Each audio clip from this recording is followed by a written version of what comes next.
Bueno, buenos días. Muchas gracias a los organizadores por la invitación, por la oportunidad de darme de volver de vez en cuando a mi ciudad natal. ¿Se escucha? Bien. Algunas cuestiones que a mí me gustaría destacar, en primer lugar, es sobre esta propuesta de rebaja de la edad de imputabilidad penal a plebiscitarse en las próximas elecciones, es las obligaciones internacionales que el Estado uruguayo tiene como Estado parte de la Convención sobre los Derechos del Niño. Porque muchas veces uno habla de las obligaciones del Estado sin tener mucha idea de qué tipo de obligaciones asume el Estado, y esto para los no abogados que están acá presentes, cuando firma un tratado internacional de esta naturaleza. ¿A qué se obligó el Estado uruguayo cuando firmó la Convención sobre los Derechos del Niño en materia penal, aplicable a las personas menores de edad?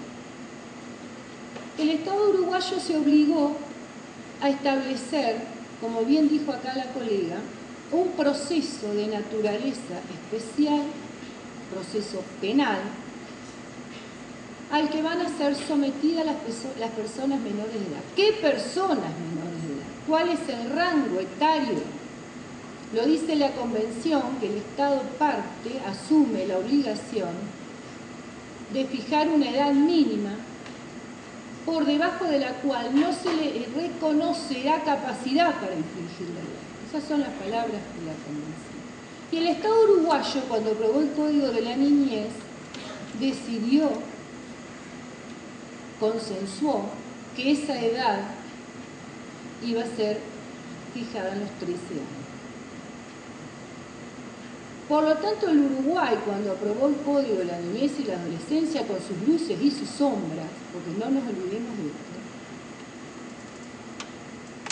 esto, estableció un proceso específico de naturaleza penal para exigirle y para hacerle un reproche penal a las personas comprendidas entre los 13 y los 17 años, o los 18 años incompletos, como ustedes. El Parlamento en aquella ocasión cumplió, o ejecutó, o implementó, o adecuó, como ustedes prefieren decirle, su normativa, su legislación interna, a algunos de estos estándares internacionales que la Convención fijó. La edad mínima, un proceso especial en el cual la privación de libertad debe ser la excepción y no la regla. Y acá yo creo que tenemos el principal escollo que la propuesta nos propone. Por eso considero que la propuesta transgrede, como bien lo dijo la colega, estos principios básicos que la Convención establece. ¿Por qué lo transgrede?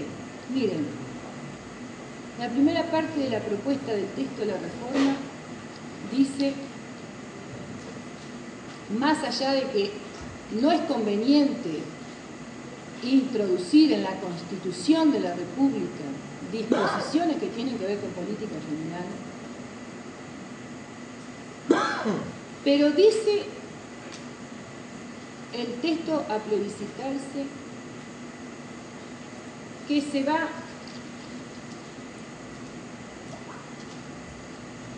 a castigar a los comprendidos de esa menor edad de conformidad con las disposiciones del Código Penal, y entre paréntesis dice Ley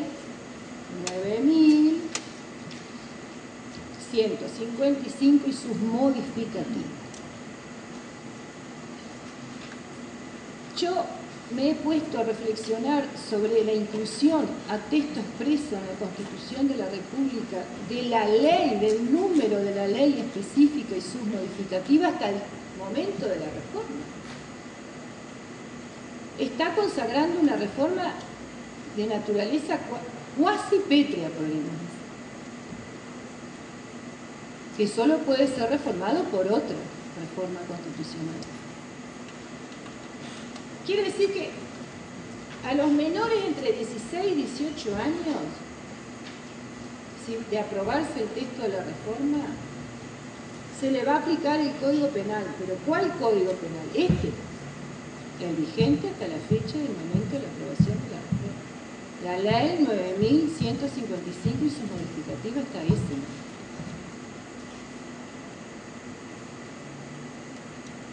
Y ahí tenemos un primer inconveniente. Yo le llamo inconveniente de la reforma. Y es un inconveniente bastante serio. El otro inconveniente muy serio, tan inconveniente es que viola, como lo hizo la compañera acá, el artículo 1 de la Convención. Porque el Estado uruguayo no puede ahora establecer una edad por debajo de los 18 años solamente a los efectos de reprocharle penalmente la conducta en caso de una infracción a la ley penal. Porque el artículo 1 de la Convención dice: salvo que el Estado parte haya establecido otra edad inferior a todos los efectos, es decir, a la mayoría de edad. Y en Uruguay, por disposición del Código Civil, incluso de disposición constitucional, los 18 años son la mayoría. Es la edad establecida para adquirir el ejercicio o la capacidad plena de ejercicio de todos los derechos. Ahí hay un serio inconveniente, por lo cual yo entiendo que esta propuesta está violentando el artículo 1 de la Convención. ¿Por qué se vería violentado el principio de la excepcionalidad de la privación de libertad? Por la sencilla razón de que el derecho penal de adultos no está basado en la excepcionalidad de la privación de libertad. La regla en el derecho penal de adultos es la privación de libertad. Más allá de las praxis que se han instalado en el sistema penal juvenil en el Uruguay, que han transformado a la privación de libertad de adolescentes en la regla y no en la excepción. Es una cuestión de praxis que bien debería poder cambiarse. A 20 años de haberse aprobado más de 20 años de haberse aprobado la Convención y 10 de aprobación del Código de la Niñez y de la Adolescencia.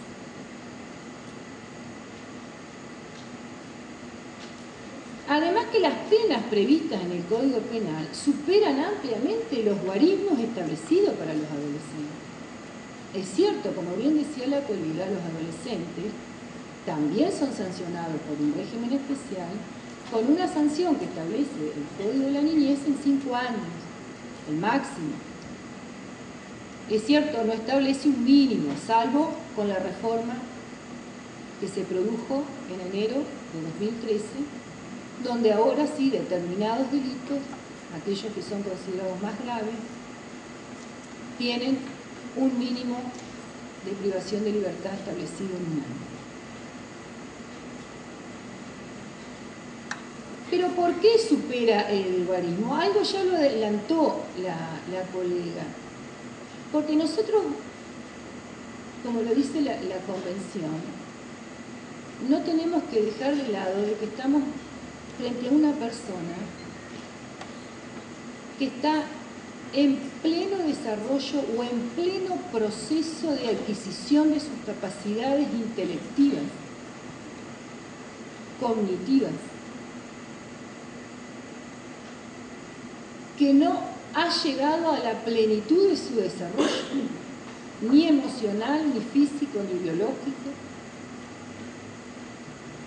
Y ahora que la neurociencia también nos aporta, desde su disciplina, un saber que no lo teníamos nosotros clarificado, pero parece ahora por la neurociencia que el proceso de completitud de este desarrollo de maduración de una persona se culmina alrededor de los 24 o 25 años.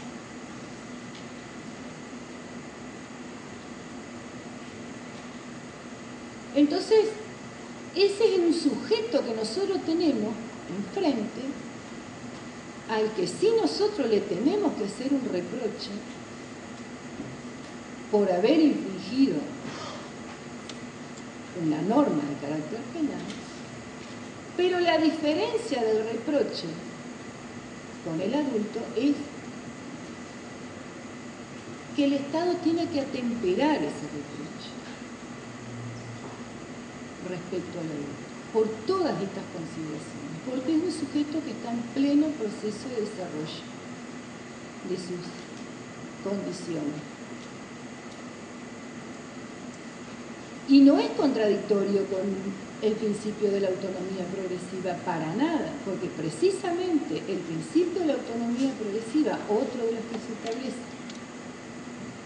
en la Convención sobre los Derechos del Niño, nos está hablando de, si fuera un sujeto pleno, no estaría hablando de autonomía progresiva.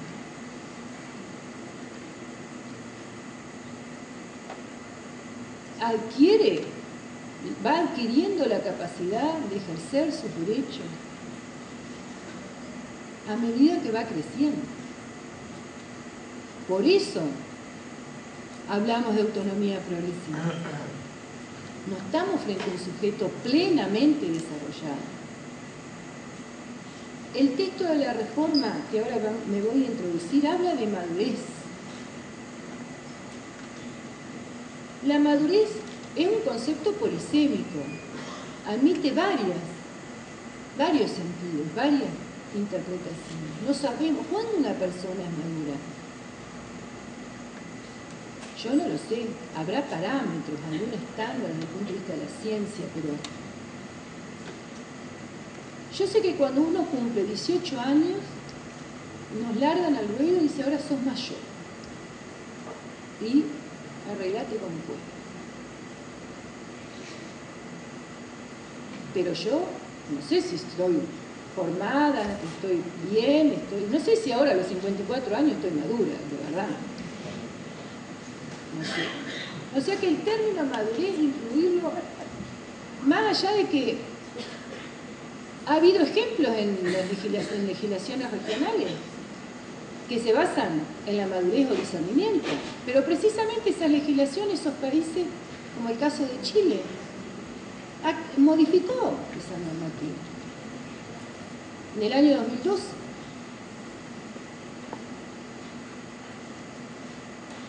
¿Por qué? ¿Qué les parece? ¿Quién determina la madurez? El grado de madurez de una persona en un proceso judicial.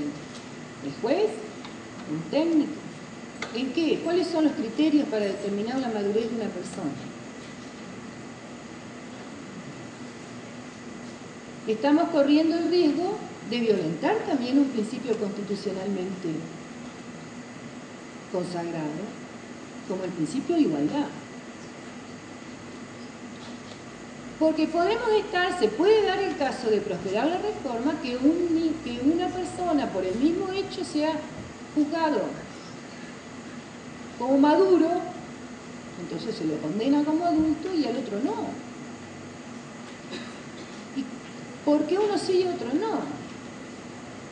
Podemos caer en interpretaciones basadas en el peligrosismo. Como acá lo mencionaba correctamente la doctora. ¿Cuáles son las condiciones objetivas que evalúa el juez para determinar el discernimiento o la madurez de una persona? Hoy, por ejemplo, vemos sentencias en el Uruguay, donde los jueces nos hablan que los privan de libertad porque no tienen contención familiar o están en situación de calle. Todas circunstancias que no hacen al delito, sino a la persona. ¿Por qué? Porque creen que esa persona, porque está en una situación de vulnerabilidad social o porque ha tenido que salir a trabajar más temprano para ayudar a su familia, está maduro. Esos son los parámetros. Entonces se lo juzga con mayor severidad que a otro. Y eso es atentatorio del principio de igualdad. Además de ser discrecional. Hoy el régimen vigente también tiene grados de discrecionalidad, y muy grandes. Por eso, la privación de libertad sigue siendo la regla. Por esos amplios márgenes de discrecionalidad que el juez tiene. Y esta reforma, esta propuesta de reforma constitucional, padece de este inconveniente violatorio de varias disposiciones, a su vez de la Constitución de la República. Es decir, voy a citar acá al doctor Juan Faropa, es como cuando él sostiene que es una incongruencia. Por lo menos va a haber una incongruencia en la Constitución de la República entre los principios del capítulo 7 y el artículo 43. ¿Qué pasa con los antecedentes? Que es algo que se reclama y que se propone en esta propuesta, en esta reforma, perdón. Y bueno, los antecedentes, si bien es cierto, no es la misma fórmula que se propone en esta reforma, ya están vigentes en el mundo. Es decir, los jueces, también en uso de su potestad discrecional, y de acuerdo al delito cometido, puede establecer en su sentencia que se van a mantener los antecedentes de la adolescente. Por lo tanto, es una reforma que de alguna manera ya está contemplada en el sistema vigente, pero que por otro lado tiene el inconveniente de que también viola un principio fundamental, y esta vez del derecho penal, que es el principio del non bis in idem, porque a ninguna persona se la puede castigar 2 veces por la misma conducta. Ya fue juzgado.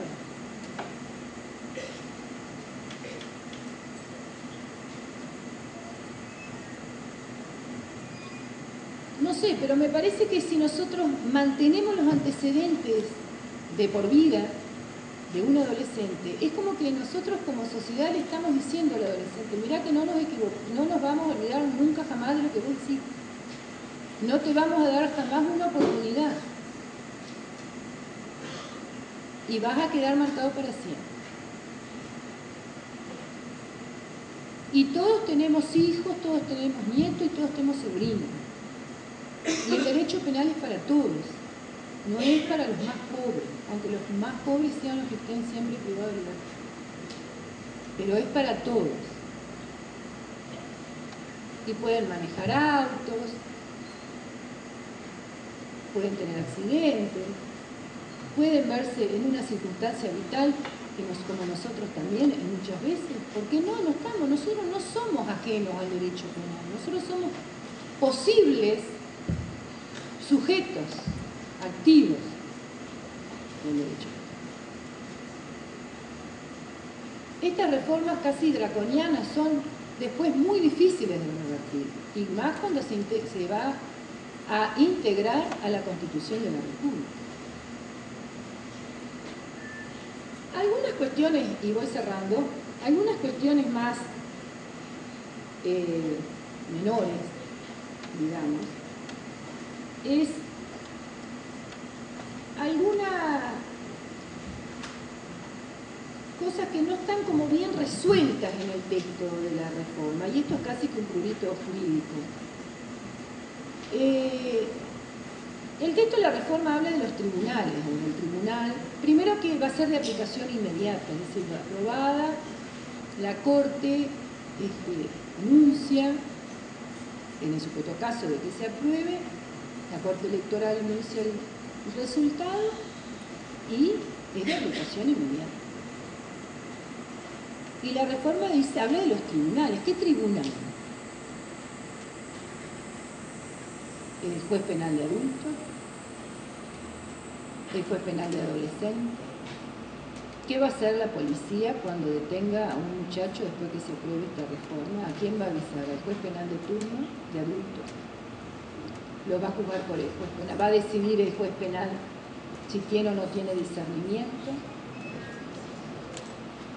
si actúa el juez penal de adolescentes o en el interior bajo las normas del Código de la Niñez y de la Adolescencia.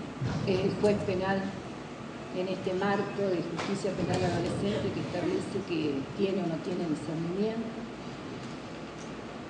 Que yo creo que no es menor a los efectos de la práctica judicial también. Esto es como una cuestión que por eso dije casi de prurito jurídico, pero que hace a la práctica de los operadores. Y después determinar claramente quién es el juez competente para intervenir.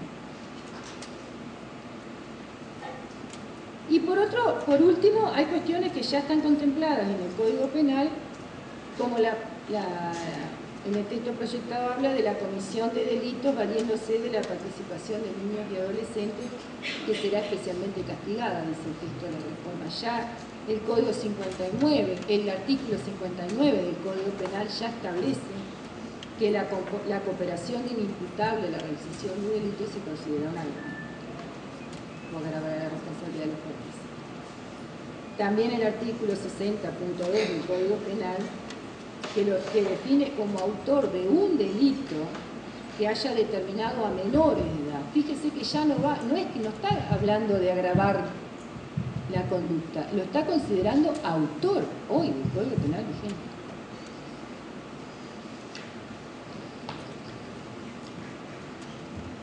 Y por último, una cuestión que tiene que ver con la institucionalidad. La reforma, la propuesta de reforma plantea la creación de un sistema, de un servicio descentralizado que se haga cargo de la ejecución de las penas de privación de libertad, o que cree un servicio descentralizado, dice la reforma, que se dedique exclusivamente a implementar la ejecución de las penas que se le aplique a los menores. Es cierto que hoy, por vigencia de la ley 18.771, se creó el CIRPA, el Sistema de Responsabilidad Adolescente. No es un servicio centralizado, es una comisión delegada que creó el directorio del INAO. Tal vez sería, digamos, como el debe crear por ley el servicio centralizado, pero es algo que también está previsto por la ley, la creación de un servicio descentralizado. Por lo tanto, me parece que es legítimo presentar a la ciudadanía una propuesta de naturaleza, por supuesto, de esta naturaleza, pero debemos analizarlo seriamente y no exponer al Estado uruguayo a responsabilidades con la comunidad internacional. Porque seguramente, de aprobarse esta reforma, el Estado va a incurrir en responsabilidad, porque él ha asumido estos compromisos con la comunidad internacional y no afecta a la soberanía del Estado, porque eso es algo que también hay que destacar. Cuando el Estado se compromete en la comunidad, frente a la comunidad internacional, lo hace soberanamente. Si no, no puede firmar un tratado internacional. El Estado, el Estado uruguayo, en uso de sus potestades legítimas, votó la aprobación de la Convención sobre los Derechos del Niño en la Asamblea General de Naciones Unidas en el año 89, y el Parlamento ratificó la voluntad del Estado uruguayo en el ejercicio de su soberanía. O sea que soberanamente el Estado uruguayo dijo: sí, yo me comprometo a establecer un sistema de responsabilidad penal juvenil específico para los menores de edad. Y lo hizo. Reitero, con sus luces y sus sombras, pero lo hizo. Que lo debemos perfeccionar, seguramente que sí. Pero está vigente. Por lo tanto, me parece que esa es una cuestión que tampoco debemos olvidar, que es muy importante, la responsabilidad del Estado con la comunidad internacional al momento si se aprueba esta reforma. Muchas gracias.